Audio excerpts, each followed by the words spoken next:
नमस्कार दोस्तों, आप देख रहे हैं आपका अपना यूट्यूब चैनल सनातन धर्म। मैं हूं आपके साथ पंडित चंदन मिश्रा।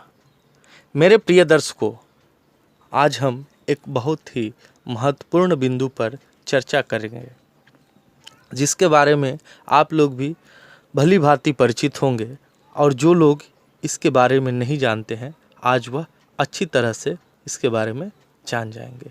तो आइए, आज का हमारा बिंदु है मांगलिक दोष। तो सबसे पहला प्रश्न है कि यह मांगलिक दोष होता क्या है और यह किस प्रकार दोष लगता है। तो मेरे प्रिय दर्शकों, हमारे कुंडली में कुल 12 भाव होते हैं।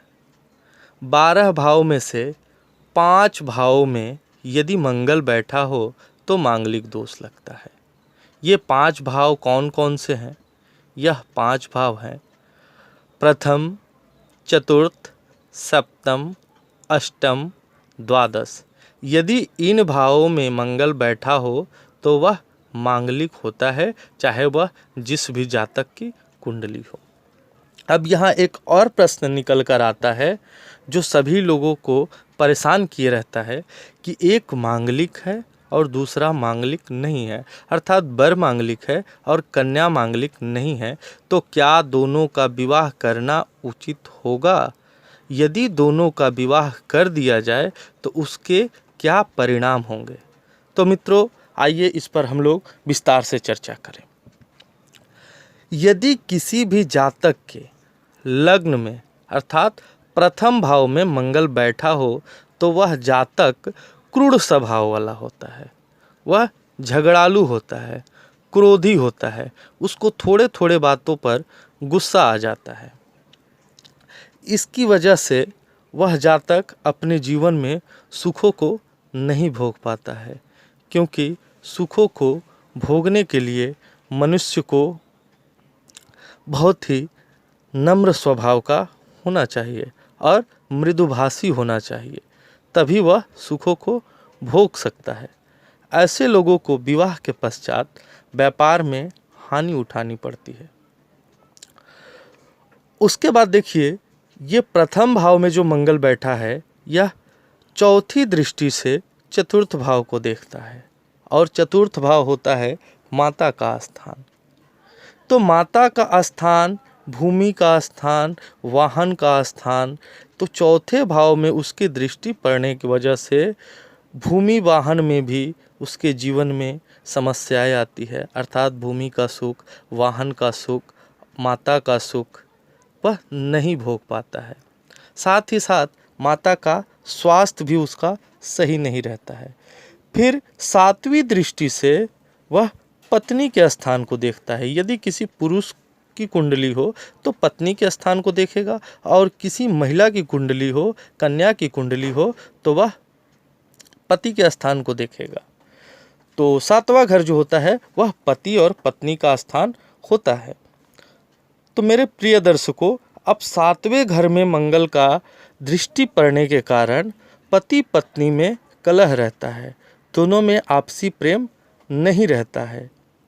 शादी के बाद यदि कोई व्यापार भी हो तो व्यापार समाप्त हो जाता है, और यदि कुंडली मिलान करके विवाह न की जाए तो जातक को पता भी नहीं चलता है कि हमारे जीवन में इतनी समस्याएं क्यों आ रही है। चलिए अब 8वें स्थान की बात करते हैं। उसके बाद प्रथम भाव से, जो प्रथम भाव में मंगल बैठा हुआ है, उसकी दृष्टि पड़ती है 8वें भाव में।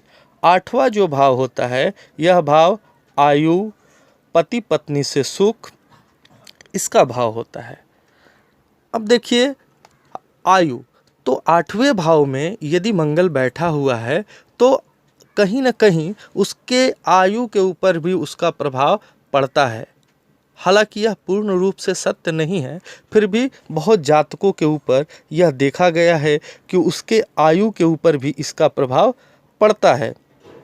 उसके बाद क्या होता है कि पति पत्नी का जो सुख होता है, आपसी एक प्रेम होता है, ठीक है, उसमें भी कहीं ना कहीं कटुता रहती है। जैसे एक पति को एक पत्नी से जो सुख मिलता है या एक पत्नी को एक पति से जो सुख मिलता है, उसमें कहीं ना कहीं उन दोनों के आपस में विरोधाभास रहता है, जिसके कारण परिस्थिति इतनी बुरी हो जाती है कि वह तलाक तक भी पहुंच सकता है।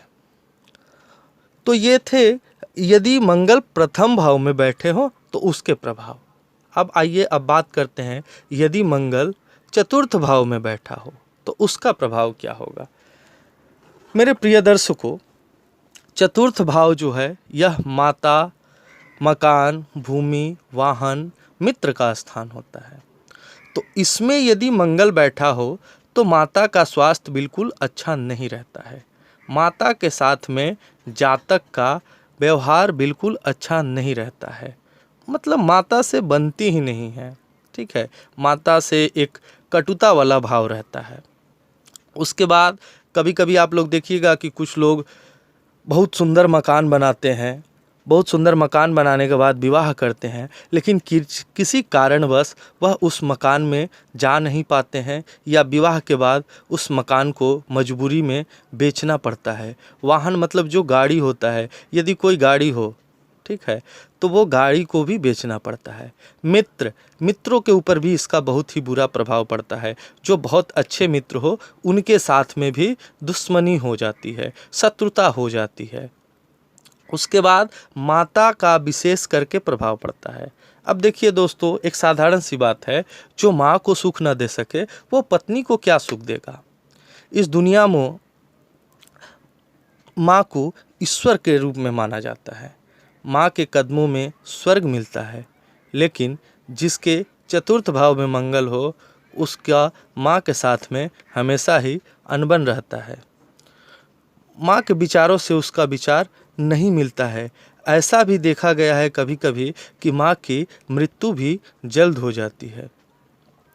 जातक को कुछ हद तक अल्पायु भी बनाता है। तो इस प्रकार से हमने देखा कि मांगलिक दोष के क्या प्रभाव है। यदि निर्णय में कुछ कहा जाए तो मैं आपसे यही कहूँगा कि यदि एक मांगलिक हो और दूसरा मांगलिक ना हो तो किसी योग्य ब्राह्मण के द्वारा दोनों का कुंडली मिलान करके ही विवाह करे, नहीं तो भविष्य में अनेकों प्रकार की समस्याओं का सामना करना पड़ सकता है और आप यह समझ भी नहीं पाएंगे कि ये जो मेरे जीवन में समस्याएं आ रही है, यह समस्याओं का मुख्य कारण क्या है।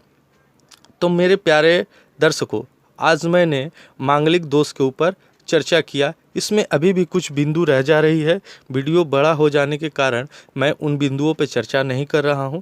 यदि आप लोगों को वीडियो अच्छा लगे तो आप मुझे अवश्य बोलिएगा, मैं अगले भाग में उस वीडियो पर भी चर्चा कर दूंगा। तो मेरे प्रिय दर्शकों, यदि आपको वीडियो अच्छी लगी और ऐसे ही रोचक जानकारी आप प्राप्त करना चाहते हैं तो मेरे चैनल को सब्सक्राइब कीजिए, बेल घंटी को अवश्य बजाइएगा, जिससे मेरी नए वीडियो का नोटिफिकेशन आपके पास जाता रहे। धन्यवाद।